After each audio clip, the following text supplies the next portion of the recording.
Hi guys, today's video is a bit of a weird one. Not weird, just like a bit different. So I was writing an article on the history of Monstera as houseplants, and there's actually not that much information, which does actually make sense. I thought the best way to work out how popular they are now was just to ask people on Facebook. Now I asked in houseplant groups, obviously that does skew the results because I think a lot of Monstera are popular because they're quite structural and they're huge. So people use them, like interior designers use them. And they're also easy care, and they're not as expensive as like a fiddle leaf fig, which is also like a big structural thing, but likely to die. So I do think like the home design side of things does sort of skew things a bit. But I thought I'd just ask, just to see what people thought about Monstera and whether it was common or not. I think they're a really good houseplant for beginners because they're quite hard to kill, and you can kind of experiment with, giving them more light, giving them less light, and you can kind of get results. If you give them more light, then they'll get the splits and that kind of thing. But some of the answers were just quite funny, so I thought I'd share them here. Basically, the actual results weren't particularly interesting. It was pretty evenly split between people. I think I had over 300 replies, which is, thank you guys. And a lot of people, like most people, didn't say how many plants they had. I did say people over 10, which in a houseplant group, I realised I should have gone for like over 100. So the biggest group of people that responded were people who didn't say how many plants they had. But so 63 of them had a Monstera and 55 didn't have a Monstera. So it's basically kind of evenly split, and that's what I saw going through the sort of ranking. So people who had 0 to 50 plants, 31 of them had a Monstera, 52 of them didn't. 51 to 100, both sides had 21. They were fairly evenly matched going down. One person had over 3,000 plants and no Monstera. I don't know if they're counting like seedlings, but that is incredible. Anyway, a brief bit about the history of Monstera. So Monstera became really popular in the 50s, and I looked at before then, and I couldn't really find much information because I know the Victorians were massive on houseplants, but the it plant for Victorians was Aspidistra, which is like the cast iron plant. That makes sense, especially in the UK, because we didn't really have central heat. We didn't have central heating. It certainly wasn't common. So a lot of the Victorians, like the big fancy ones, kept their plants in like big conservatories, like sunrooms, and they would be freezing in winter. So you would need a plant that could withstand that. Even if they were heated, they probably wouldn't be heated to tropical temperatures. So I'm guessing that's a reason that hardier plants were more popular. Although there is a quote from a book written about plants in 1869. And apparently the it plant in Paris in 1869, the one everybody wanted, was a Monstera. They weren't really that, from what I can find, they weren't that popular until the 50s. And that also coincides with like central heating becoming more of a thing, like an everyday thing. And also that there was a lot of like influence. There was like TV and stuff was becoming more common. And so there's more influence from America. Places like California, where they filmed a lot of TV, has the climate for Monstera, which kind of leads to it being more popular. All this kind of makes sense. Also, like magazines and stuff, you would see there was a Monstera on the front cover of Architectural Digest. So that was just another it was just in the zeitgeist at the time. The popularity was kind of attributed to Henry Matisse. I can't see any evidence that he started a craze. There is a picture of him with a Monstera. He had a Monstera. I don't say he didn't like them. I think he did. He drew one, and he has like a Monstera print, which I don't think looked like a Monstera leaf. It was very. It was very Matisse style. It wasn't like, here's what a Monstera leaf looks like. It was definitely like art, and it is. I do like it, but it's not like. You wouldn't say, oh, I like that painting, I'm going to get that plant, because they don't look the same. But he did have a massive, pretty impressive one. I will put it on the screen. It's good. And a cute dog. So yeah, the Monstera they were really popular in like the 50s, 60s, 70s, like a hippie type plant. And then in the 80s, 90s, early 2000s, they weren't that big of a deal. I mean, a lot of people still had them, like people who were interested in houseplants, but they weren't as like ubiquitous as they were in the 80s, in the 50s, 60s and 70s. And looking at some of the replies I got from the people who said they don't have one, I can only think, other than them not being that fashionable, but there weren't that many houseplants that were. I think that time we were just too busy for houseplants.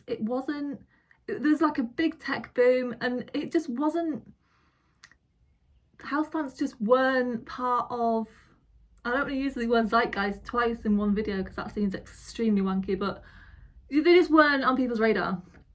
And then there was very much a resurgence in the 2010s from millennials who don't have room for pets, don't have time for pets, don't want kids, who just wanted a bit of life in their house. And then it became like the big cultural phenomenon that it seems to be now. And Monstera like definitely came back. They're still very, very popular. But because we had variegated Monstera, and also Monstera Andersonii, I'm pointing at mine like you can't see, it's in the dark. It was a little bit more difficult to see whether they were, it used to be like in the 70s, everybody just had one in their house. Like everybody's grandma had one. It was just something that everybody had. And I don't think we've quite reached that level again, but they are still pretty popular with houseplant people. And so I looked at why the people, like I basically said on a Facebook group, if you don't have one, why don't you have one? And the overwhelming response absolutely made sense, which was that they are just too big. They grow pretty quickly, not always, but if you live in a small house and you wanted a lot of plants, there isn't really a lot of point getting a Monstera because this one only has 2 leaves and it's huge. And so I can't imagine, every summer I put a load of my houseplants out. They go outside in the garden, and throughout the summer I'm like, oh my god, look at all this space in my house, and I buy more plants. And then I bring them back in the winter, and I'm like, oh my god. And they've all like doubled in size. So I do get like that space is, it really wasn't a surprise that was the main reason that people just weren't bothered. So we've got 5, 10, 15, 20, 25. So 29 people said they didn't have space. 14 people said they just didn't like them, and they were just a bit, they're fine. Not even that they don't like them, just that they didn't. Two people actually said that they just don't spark joy. So people just don't like them. A lot of people said they were overdone. People said they felt they should have one, and then there was a couple of people said that, like, I just felt like I needed one because everybody has them. So they ended up giving them away. One person had over 100 Monstera. How big are people's houses? A lot of people had, like, say, one inside and a few outside, like people that lived in Australia or Florida or somewhere. One person actually rents a place for theirs at their local nursery, which I do get it if you love the plant. But to me, it's a little bit like getting a rabbit and putting it in a hutch in the garden. Why bother having it if you're not going to put it somewhere where you can, like, enjoy it? This is why I have a living room full of rabbits. I've only got 2, but you know what I mean? I would just sell it. I mean, I'm not saying like, why has he done that? I do understand, like, people are different. I just, personally, I would never do that. One very helpful person actually owns a plant pot. What? One person owns a plant shop, and she said they're still very popular. This makes me think that they're probably still, like, for somebody that maybe doesn't fancy a lot of plants, they're still in people's head enough to be like, oh yeah, that's a cool plant. But they are fighting with fiddle leaf fig. And I think also, like Ficus, Ficus Audrey, Ficus Benjamina, even rubber plants, they are still, there's sort of more, I think because there's more option. It used to be that if you wanted a big house plant, you needed a Monstera because it just didn't really have any others, or they were too expensive. Monstera grow extremely quickly, and in a way that they're a vine. They're designed to grow quickly. Ficus are trees. They've got all the time in the world, so they grow slower. Plants that grow slower, if they're big, then they cost more. In fact, 5 people did actually say Monstera were too expensive, which I was going to say it surprises me. It doesn't surprise me. it saddens me a bit because they shouldn't be expensive because they are so common and easy to grow. And they're like this one, that one there, I can't remember how much it was, but it was definitely under £15. For I think it was three leaves on it when I got it, like one tiny one and two big ones. And yeah, for something that's literally an invasive species in multiple countries, they should be cheap. What else have we got? 4 people killed them. A few people said they either had variegated ones or they were waiting for a variegated one, and I get that, because if you like the variegated ones, it doesn't really make sense having 2. She says with 1 variegated one and 3 regular ones. 2 people had them, but their pets ate them. 6 people said they didn't have toxic pets. And yes, Monstera are toxic. You shouldn't let your pets eat them. However, if your dog or cat eats a tiny bit, it's not a case of rush them to the vet. It's very much a case of keep an eye on them, and if they look like they're struggling, then take them to the vet. Unless they eat a lot. It's not like cats eating like stargazer lilies, not peace lilies, not the same. That will kill them, instant death, causes organ failure. The what is it, calcium oxalate, something oxalate, it's basically a deterrent to stop animals eating the leaves, but it's like an itchy mouth type thing. It's not like a gonna kill you, poison you type thing. An upset stomach. Peace lilies, yeah, so peace lilies and cats shouldn't eat peace lilies. It's not good for them. They've got, is it calcium oxalate? I think it is. But that's, again, it's just like the itchy mouth thing. Try not to let them eat them, and it won't do them any good, but it won't cause multiple organ failure like the other type of lilies does. 7 people said they didn't have the right conditions. I mean, fair enough. They will grow in a variety of conditions, but if I didn't have a space with ample light, I probably wouldn't get one because they just don't look as good. One person specifically said thrips. Definitely. So thrips love Monstera, and they will probably always get them. Like, they're one of those plants that they just seem to have them, and they can deal with them really well. Probably because they always have them. Like, if they couldn't, then they really wouldn't have made it. But thrips will obviously move on to other plants, so it's not a great thing. If you don't like thrips, Monstera probably want to avoid. 4 people were scared of killing them. I suppose if it's expensive where you live, then yeah. But there's so many of them. See if you can find one in a shop and ask for a cut-in. I know it seems cheeky, but a lot of people are more than happy to share the plants. Well, don't do it in a plant shop or somewhere that's actually selling plants. But if you see one that looks like it could, you know, spare a node or 2. Or even, like somebody said that they don't have one because they trade plants. So I'm saying, you know, wait for them to trade. Wait and see if you can trade one, but this person was saying that she couldn't. But if you can, you know, see if you can trade them. 12 people said they had them on their wish list. At first I was like, that's so weird because they're so common, why don't you just get one? But I have a wish list of plants that I want, but it's not high enough on that wish list. And especially when it is such a big plant, and they've got like smaller plants on their wish list, it might be like, oh, just, you know, when I'm a millionaire, I'll get that one. So yeah, that's what I found out about Monstera popularity. It seems that they are still pretty popular, but they're not as like must-have as they were. But I had such an overwhelming response. I thought I'd get maybe like 50. I like doing original research for my blog because it's one of those things that takes more work, but it's kind of easier because literally all I did was post a question in Facebook. But like I said, over 300 people responded. That was amazing. And then I posted a picture in another Facebook group of my philodendron pink princess, this one, of this leaf. And it was all curled up. I like the leaf when it was, I'll put a picture on the screen. And I wasn't asking for advice. I just thought it was I said that it was unsettling because it is. It's such a grim, like, it's all like, but so many people are like, oh, you need to do this, you need to mist it, you need to give it more humidity. She always releases her leaves like that. They always look like, so, and she's never had an issue with them. So, and the humidity in this room is quite high. So I've not misted her. She has released a leaf since, with a little bit of help. I may have snapped the tip off.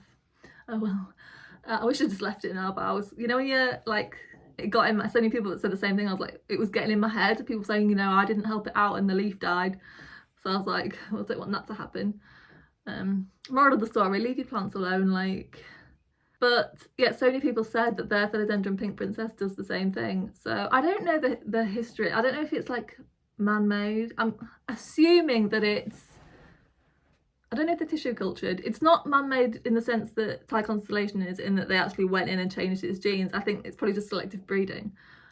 But it's interesting that they all do that. I do have, there are other philodendrons that do that every now and again release like a weird leaf, but it seems that every leaf is all like bunched up and weird. Oh, we're getting closer on these peduncles. It's nearly a flower. If you want a Hoya that blooms, go for Hoya Bella. I don't do anything to this thing and it always blooms. There's another one there.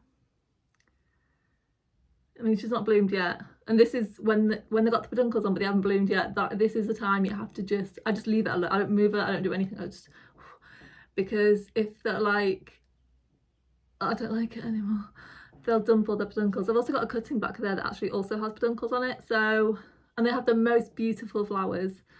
So yeah, if you want a blooming plant, Hoya Bella, they tend to only do it in the spring, but the flowers last a really long time, like maybe like a month or two, I think. That might be a lie, I'm not sure. I used to keep mine in the shower, so I saw it every day, so maybe it felt like longer. If anybody knows how long they bloom for, like, leave me a comment. I also thought my Ponytail Palm was dying because it's gone red. I thought it had gone brown and it was rotting, so I wait until the cortex, this bit, goes really squishy before I water it. And normally they say when the cortex goes squishy, it's rotting. But I just soak it and then it plumps back up and it's like this, the cortex is solid. And then I go and wait for it to go squishy. But I thought I'd had it. I thought maybe I'd just watered it too soon, or with it being winter, I was like, oh God. But I think it may be a response to the light. I'm not sure. But there we go. In 100 years, she'll be a tree. We're very excited. We're on the edge of our seats. Right, that is all I've got for this week. Thank you so much. If you've got any insights into Monstera popularity, please let me know. Somebody asked why Monstera deliciosa is so much more popular than the other types. Adansonii is pretty popular, but I think it's not really that people don't want them, it's that these are cheap and an invasive species. So if they've invaded, for example, I mean, they are pretty much, they live wild in Southeast Asia, Australia, Hawaii, quite a large portion of the American South. And when you can go out and just get a plant like that, they are just super easy to propagate and grow and get to thrive, which makes them more popular. I don't know if there was a lot of them and they like made a deal with interior designers, and then they were like, right, we need to sell these. Well, I don't know what came first, but the fact they are pretty happy to grow in a massive range of conditions. They actually grow better in some of the places they've invaded than they ever did in the rainforest, because there's more space and more light. They don't have to compete like they would. So yeah, anyway, thank you very much for watching. I really hope this was interesting. This is the kind of thing where I find it interesting, but other people may find it extremely dull. But those people won't still be here now, so that doesn't matter. Anyway, thank you for watching. I'll see you next week. Bye.